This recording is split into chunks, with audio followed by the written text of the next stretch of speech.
वैसे कास्ट और रिजर्वेशन के मुद्दे पे बात करने का कोई प्लान नहीं था अभी।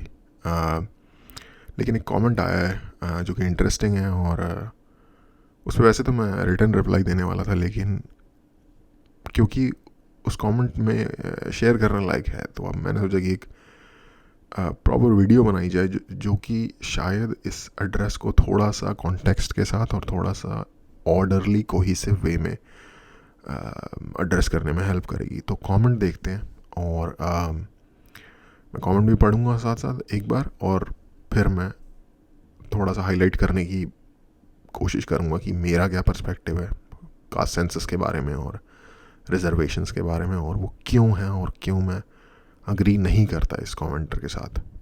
ओके, तो ये कमेंट है: Congress did not release the 2011 caste census, kept on delaying it for no reason, and when BJP came into power in 2014 they didn't release it either. And the enter country witnessed our थोड़ी सी शायद दिक्कत हुई है यहाँ पे। And the entire country witnessed our prime minister's wild entire लिखना चाहते होंगे, wild and divisive speeches he made targeting a specific community to gain majority votes during 2014 Lok Sabha elections.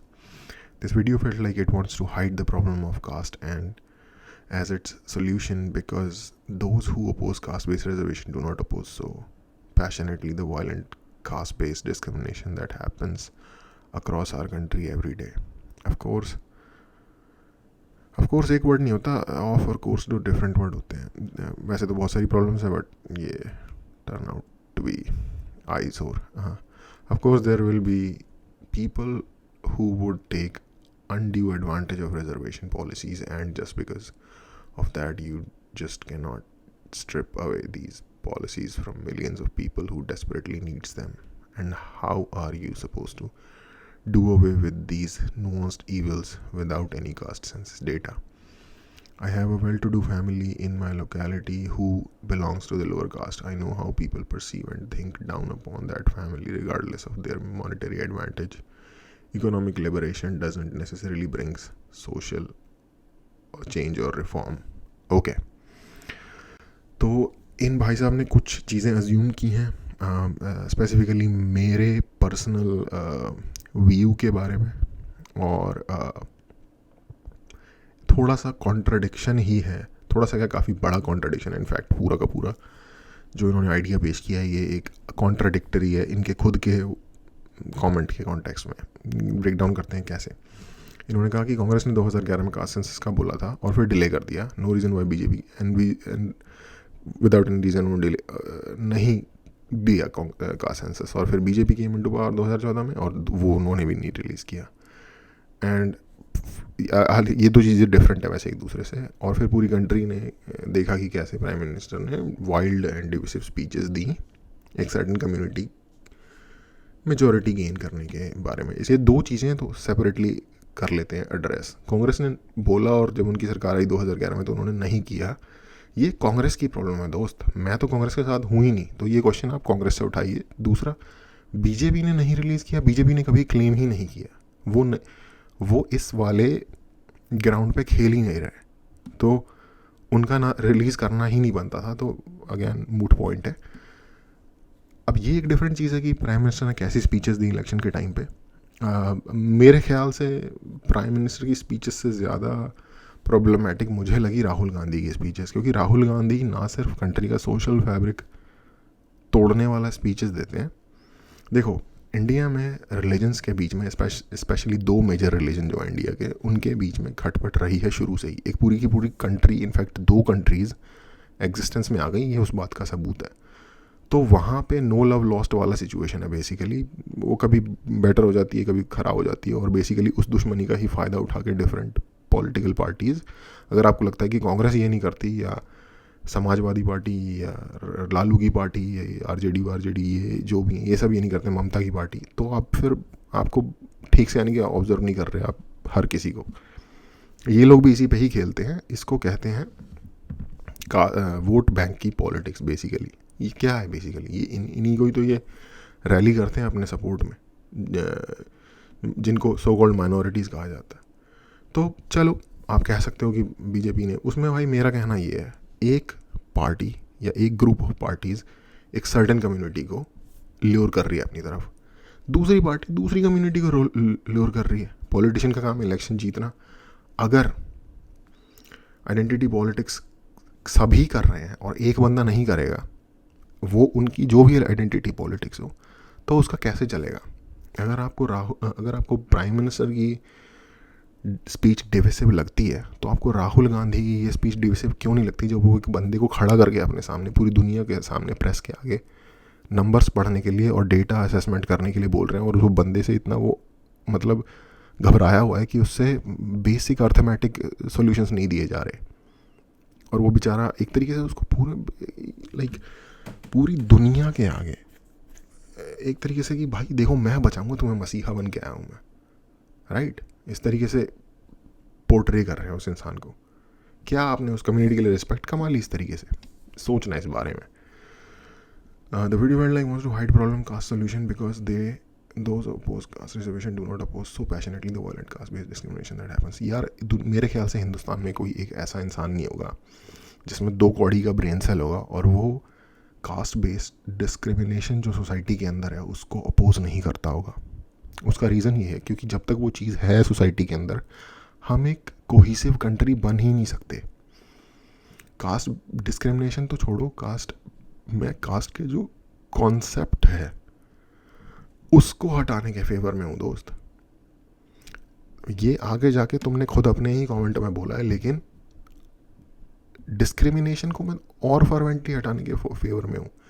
मैंने कहीं भी 100% श्योरिटी के साथ बोल सकता हूँ, मेरे ख्याल से हंड्रेड्स ऑफ आवर्स होंगे मेरे ऑनलाइन, अगर आपने कहीं पे भी मुझे ला के दिखा दिया जहाँ मैंने कहा कि हाँ कास्ट डिस्क्रिमिनेशन होना चाहिए सोसाइटी के अंदर, तो भाई मैं यूट्यूब से हट जाऊँगा। आप मुझे भेज देना कुछ भी। और सीरियसली बोल रहा हूँ, मैं कोई इस तरीके से नहीं कह रहा कि बस मैंने कह दिया हट जाने के लिए, मैं हट जाऊँगा सही में, अगर ऐसा कुछ मैंने कहा होगा कहीं पे भी तो। एनीवे, तो आपका ये पॉइंट है जो ये मूट है बेसिकली। मेरा अगर आपको आइडियोलॉजी समझनी है तो मेरी आइडियोलॉजी सिंपली ये है, जब तक आप कास्ट के बेस पे कोई भी ऑपरेशन चला रहे हो सोसाइटी में, कास्ट अलाइव है, क्योंकि उस ऑपरेशन की एग्जिस्टेंस के बेस में कास्ट एग्जिस्ट करता है। रिजर्वेशन अपने आप में एक ऐसी तरीके का ऑपरेशन है। रिजर्वेशन 10% से शुरू हुआ था आज़ादी के टाइम पे, आज 50% को क्रॉस करने के लिए राहुल गांधी जी कह रहे हैं कि हम 70% करेंगे। तो ये जो बोल्शेविक स्टाइल का रेवोल्यूशन लाने की सोच रहे हैं ना, ये अगर आपको चाहिए तो आप ले लो, मुझे कोई दिक्कत नहीं है। मुझे नहीं चाहिए दोस्त, ठीक है। आप इसके लिए कोशिश करो, मैं इसके अगेंस्ट कोशिश करूँगा।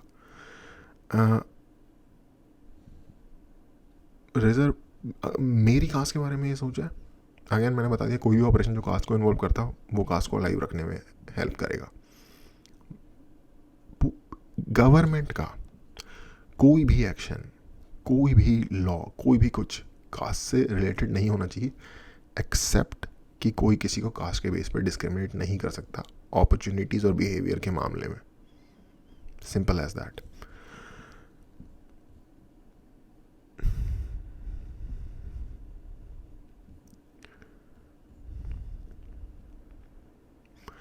सो ओके, या डिस्क्रिमिनेशन हैपेंस एवरी डे। हाँ, मैं अपोज करता हूँ भाई, फर्वेंटली अपोज करता हूँ। Of course there will be people who would take undue advantage of reservation policies, and just because of that you just can't strip away these policies from millions of people who desperately need them। Bro, majority में undue advantage ही लिया जाता है। उसका reason ये है कि हर society या group में ना, समाज के अंदर, हर ग्रुप या कम्युनिटी के अंदर कुछ लोग होते हैं जो एक कुएं की तरह, अगर आप देखो ना कि पूरी सोसाइटी एक कुएं में रह रही है, तो कुछ लोग होते हैं जो कुएं के बाहर वाले हिस्से, जो सरफेस है कुएं का, उससे ज़्यादा क्लोज होते हैं, या इलीट लगा लो उस कम्युनिटी की।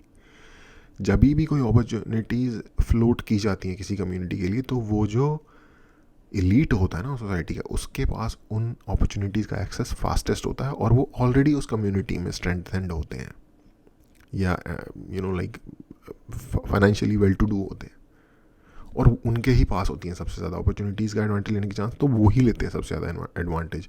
आपने खुद ही बताया कि आपकी लोकेलिटी में एक वेल टू डू फैमिली है जो कि सो कॉल्ड लोअर कास्ट से है।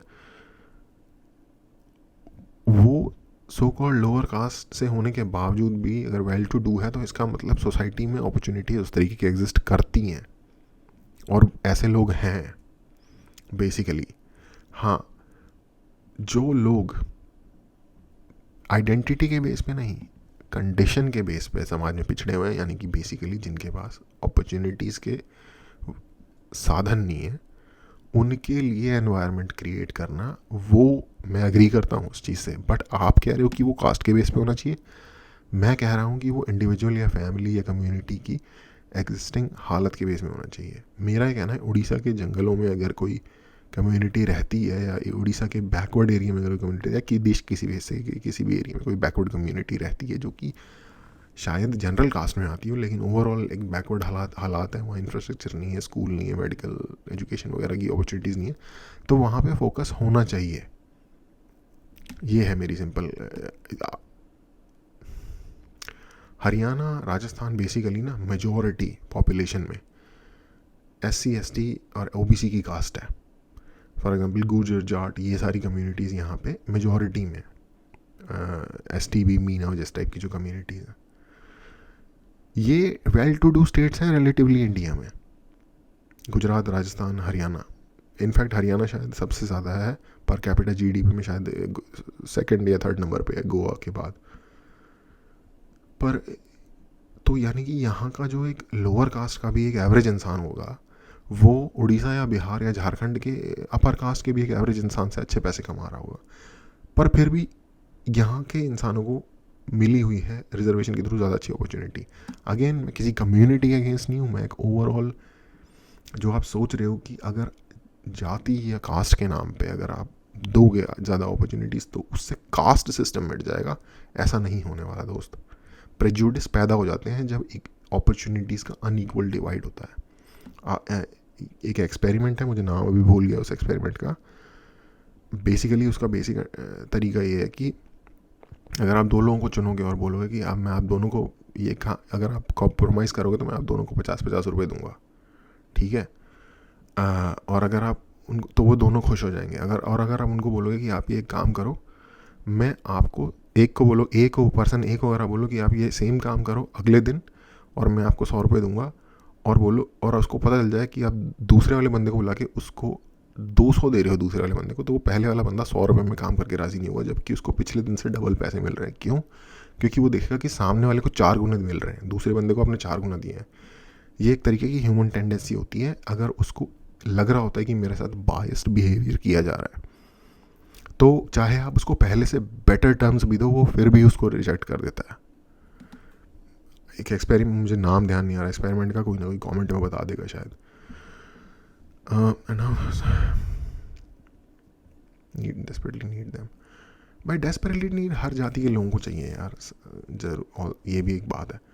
And how are you suppose to do away with the nuanced evils without any caste census data? How? Caste censor data से कैसे होगा? मैं आपको एक चीज़ बताता हूँ, कास्ट सेंसर डेटा के मैं अगेंस्ट किया हूँ। मेरे पहले वाले प्रिंसिपल के साथ ही अलाइन करता है। मेरा प्रिंसिपल ये है, कास्ट नाम की कोई चीज़ ही सोसाइटी में एग्जिस्ट नहीं करनी चाहिए। जब आप कास्ट सेंसस डेटा कर रहे हो तो यानी कि आप पूरी सोसाइटी को बता रहे हो बेसिकली कि भाई इस कास्ट, ये कास्ट एग्जिस्ट करती है कंट्री में, और इस कास्ट के इतने इतने लोग एग्जिस्ट करते हैं। तो अब क्या हुआ, आपने कास्ट को ना सिर्फ एज अ कॉन्सेप्ट अलाइव रखा, आपने उसे क्रिस्टलाइज कर दिया और आपने उसे टाई डाउन कर दिया अपॉर्चुनिटीज़ और रिसोर्सेज के साथ।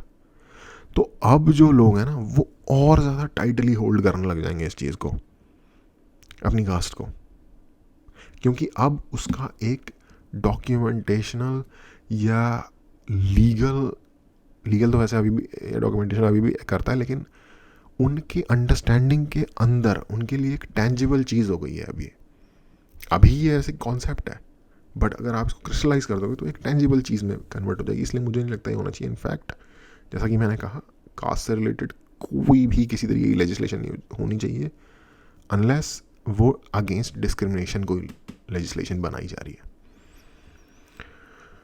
ओके, आई हैव, और इनफैक्ट वो नुआंस्ड इविल से डील नहीं करेगा, वो उसे और री इन्फोर्स कर देगा basically. I have a well to do family in my locality who belongs to the lower caste. I know how people perceive and think down upon that family regardless of their monetary advantage. ठीक है, अब आप खुद कह रहे हो कि हमारे कम्युनिटी में, हमारी लोकेलिटी में एक लोअर कास्ट से बिलोंग करने वाली फैमिली रहती है जो कि वेल टू डू हैं, मॉनिटरीली एडवांटेज्ड पोजीशन पे हैं, बट फिर भी लोग उनको नीचे की तरफ से देखते हैं। मतलब उनके पास पैसे भी हैं, उनके पास रिसोर्सेज भी हैं, उनके पास अपॉर्चुनिटीज़ भी हैं, फिर भी रिस्पेक्ट नहीं मिली उनको, या जो एक इक्वल इंसान और इंसान की आपस में एक दूसरे के प्रति जो भाव होता है वो नहीं आया उनके प्रति। आप खुद कह रहे हो इकोनॉमिक लिबरेशन डजंट, अगली line, economic liberation doesn't necessarily bring social change और रिफॉर्म। इसका मतलब अगर इकोनॉमिक लिबरेशन सोशल चेंज और रिफॉर्म नहीं ला रहा तो इसका मतलब रिजर्वेशन तो नल एंड वॉइड हो गया ना, कोई फ़ायदा नहीं हुआ रिजर्वेशन का। और रिजर्वेशन क्या था? रिजर्वेशन ने कास्ट के एडवांटेज को अलाइव रखा था इनवर्स डायरेक्शन में। जब भारत सरकार नहीं आई थी, इससे पहले कास्ट का एडवांटेज उन लोगों का था जो अपने आप को अपर कास्ट का मानते हैं, बेसिकली सो कॉल्ड, राइट। अब आपने लोअर कास्ट वालों को रिसोर्सेज और अपॉर्चुनिटीज़ का एक बंडल दे दिया, उसकी वजह से अब कास्ट एडवांटेज इनवर्स हो गया, और उसकी वजह से अब लोग और उसके साथ जुड़ना चाहते हैं, अपने आप को सेपरेट करना चाहते हैं। कास्ट में आपने अक्सर सुना होगा कि वो लोग जो कि so called non reserved caste से बिलोंग करते हैं, वो रिजर्व्ड कास्ट के डोमिसाइल्स बनवा के वो अपॉर्चुनिटीज़ लेने की कोशिश करते हैं, अनड्यू एडवांटेज, जैसा कि आपने कहा। तो उससे इकोनॉमिक लिबरेशन तो आ जाएगा, लेकिन सोशल चेंज नहीं आएगा। हमें इकोनॉमिक लिबरेशन नहीं देना just for the sake of it to society, हमें एक्चुअल में सोशल चेंज लाना है, इक्वालिटी लानी है लॉन्ग टर्म में, जो विजन होना चाहिए। मैं जितने भी लोग अगर इसे देखेंगे जो किसी भी कास्ट से बिलोंग करते हों, आपको क्या लगता है रिजर्वेशन की क्या वजह होनी चाहिए, या किसी भी कास्ट से रिलेटेड पॉलिसी की क्या वजह होनी चाहिए? At the end of the day caste difference जो एग्जिस्ट करता है सोसाइटी में वर्टिकल लेवल पे, क्या वो हट जाना चाहिए, ये होना चाहिए फाइनल गोल, या ये होना चाहिए कि कुछ लोग अमीर हो जाएं, जिनको जो अमीर अभी तो नहीं है वो भी अमीर हो जाएं, और जो अभी अमीर हैं या जो अभी नॉर्मल है वो थोड़े गरीब हो जाएं, या उसी लेवल पे रहें? ये होना चाहिए। At the end of the day respect चाहिए। ये है ना, मैं देख रहा था अभी नीतीश राजपूत जी ने एक लालू का जो चारा घोटाला है उसके ऊपर बनाई थी, तो लालू का जो ये था कि हमें प्रोग्रेस नहीं, जो नारा था लालू का सो कॉल्ड, कि हमें प्रोग्रेस नहीं चाहिए, हमें इज्जत चाहिए, हमें डेवलपमेंट नहीं, हमें इज्जत चाहिए। तो इज्जत तो फिर भी नहीं मिल रही जबकि आप ये भी कर रहे हैं।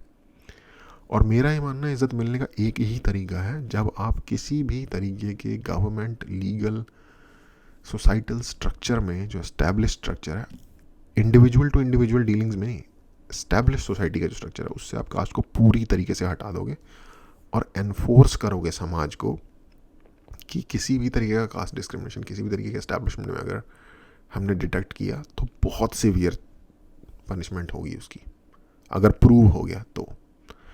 क्योंकि फॉल्स एलिगेशन का भी एक बड़ा, पाकिस्तान में जो ब्लास्फेमी का इशू है वो इशू भी इससे बन सकता है, तो वो उसके लिए भी हमें गार्ड रेल्स बनाने की ज़रूरत है जब हम ये कर रहे हो। इसका मैं आपको एक एग्जांपल देता हूँ। मोस्टली मुस्लिम कंट्रीज़ में आपको रिलीजियस फर्वर बहुत हाई मिलेगा, एक्सट्रीम तो नहीं, खैर सुपर राइट विंग होते हैं। पाकिस्तान एग्जांपल है, अफगानिस्तान एग्जांपल है, बांग्लादेश कहने को सो कॉल्ड सेक्युलर है, बट आजकल वहाँ क्या हो रहा है आपको पता है। लेकिन जो एक्स सोवियत यूनियन मुस्लिम कंट्रीज़ हैं वहाँ पे आपको नहीं मिलेगा। अब ऐसा नहीं है कि वहाँ पे कभी भी इस्लाम काफ़ी ज़्यादा मतलब फर्वर नहीं था, इस्लामिक रिलीजियस फर्वर नहीं था वहाँ पे था। फॉर एग्ज़ाम्पल बहुत सारे इस्लामिक स्कॉलर, इनफैक्ट एक बड़े ही फेमस इस्लामिक स्कॉलर है जिनका नाम इमाम बुखारी है, जिन्होंने शायद सबसे फेमस या मोस्ट ऑथेंटिक हदीथ का जो डॉक्यूमेंट्स होते हैं उसका नाम ही बुखारी है, उस हदीथ के सारे डॉक्यूमेंट का वो लिखे हैं उनके नाम पे, उस हदीस का नाम ही बुखारी हदीस है, वो लिखे हैं। उनका कनेक्शन था उज़्बेकिस्तान से। उज़्बेकिस्तान एक एक्स सोवियत यूनियन कंट्री है। आज के टाइम पे अगर आप उज़्बेकिस्तान में जाओगे ना, या ताजिकिस्तान में, या जितने भी स्टैंस हैं जिनको सेंट्रल एशियन स्टैंस कहा जाता है, stand countries, Uzbekistan, Tajikistan, Turkmenistan, Kazakhstan, Kyrgyzstan, 5 countries हैं। इधर आप जाओगे तो आपको बिल्कुल फ्री सोसाइटी मिलेगी रिलेटिवली किसी भी और टर्की के जैसी, जैसे टर्की भी एक इस्लामिक कंट्री है। टर्की भी अच्छा एग्जांपल हो सकता है इस चीज़ का, बट ये जो 5 स्टैंड्स हैं ये बहुत अच्छा एग्जांपल है। इतना तगड़ा रिलीजियस फर्वर की हिस्ट्री होने के बावजूद भी जब सोवियत सिस्टम यहाँ पे आया, उन्होंने एक इक्वालिटी का सिस्टम माना कि कोई रिलीजन नहीं है, कोई कुछ नहीं है, ये सब कॉन्सेप्ट आप भूल जाओ। जब तक वो सिस्टम रहा और उसके बाद भी आज 30 साल के आसपास होने वाले हैं, 30 साल से ज़्यादा हुए हैं, वहाँ पे आपको रिलीजियस फर्वर लो मिलेगा, क्योंकि गवर्नमेंट ने इंस्टीट्यूशनल लेवल पे रिलीजन के बेस पे जो इकोसिस्टम एग्जिस्ट करता है उसको ही या तो सप्रेस कर दिया या तो डिलीट कर दिया बेसिकली। तो गवर्नमेंट को इंडिया में भी चाहिए कि भाई कास्ट के बेस पे जो वर्टिकल स्ट्रक्चर एग्जिस्ट करता है, वर्टिकल स्ट्रक्चर की बात कर रहा हूँ मैं, ये नहीं कह रहा कि अगर कोई व्यक्ति बढ़ई है, कारपेंटर जैसे कहते हैं, ट्रेड्समैन है, तो उसको सरकार कहेगी नहीं क्योंकि तुम बढ़ई हो तो तुम अब ट्रेड्समैन का काम नहीं कर सकते, तुम्हें कुछ और टीचर बनना पड़ेगा। नहीं, ऐसा नहीं, वो होता है हॉरिजॉन्टल स्ट्रक्चर। वर्टिकल स्ट्रक्चर होता है जब आप डील करते हो किसी से, तो जस्ट बिकॉज वो एक सर्टन ट्रेड से आता है तो आपको डिसरिस्पेक्टफुली आप उसे देखो, या जस्ट बिकॉज कोई किसी ऊंचे लाइक टीचर या उससे आता है तो आप उसको ऑटोमेटिकली रिस्पेक्ट देने लग जाओ एज ए ह्यूमन बीइंग। ये जो एक वर्टिकल स्ट्रक्चर है सोसाइटी में रिस्पेक्ट का, इसके इरेडिकेशन पे काम करे बेसिकली। भाई ह्यूमन नेचर है, कोई इंसान है, चाहे वो ट्रेड्स में है, चाहे वो जिस भी चीज़ में है, आप उसको उतनी ही रिस्पेक्ट दोगे जितनी आप किसी भी और ट्रेड के इंसान को देते, अनलेस कि वो भी आपको डिसरिस्पेक्ट कर रहा हो, राइट, या कोई लड़ाई हो जाए, वो तो एक डिफरेंट चीज़ है। तो जब तक वो गवर्नमेंट लेवल पे नहीं होगा, और वो हो सकता है स्ट्रक्चरली उसे किया जाए तो, क्योंकि सेंट्रल एशिया में इस चीज़ का हुआ हुआ है। रिलीजन भी एक इसी तरीके की चीज़ होती है ना। कास्ट भी जो आया है वो बेसिकली इंडिया में समझा तो यही जाता है ना कि ये हिंदुज़म का पार्ट है, इसलिए लोग उसे फॉलो करते हैं। तो अगर वो पूरे के पूरे रिलीजियस इफेक्ट को सेंट्रल एशिया में डैम्प डाउन कर सकते हैं, तो हम यहाँ पे गवर्नमेंट के थ्रू एक सर्टेन सेक्शन को रिलीजन के क्यों नहीं डैम्प डाउन कर सकते या फिर इरेडिकेट भी कर सकते हैं। तो ये मेरी सोच है। अगेन मैं आपको कोई टॉक डाउन करने की कोशिश नहीं कर रहा, मैं सिर्फ अपना पॉइंट क्लियर कर रहा हूँ। आपने काफ़ी डिटेल्ड कमेंट लिखा था एग्जांपल्स के साथ, इसीलिए मैं उसके अंदर का ही कॉन्ट्राडिक्शन आपके लिए आपको बताने की कोशिश कर रहा हूँ। अगेन कंस्ट्रक्टिव डिस्कशन कोई बुरी चीज़ नहीं है, ऑलवेज़ वेलकम। क्रिटिसिज्म भी हमेशा ही वेलकम है।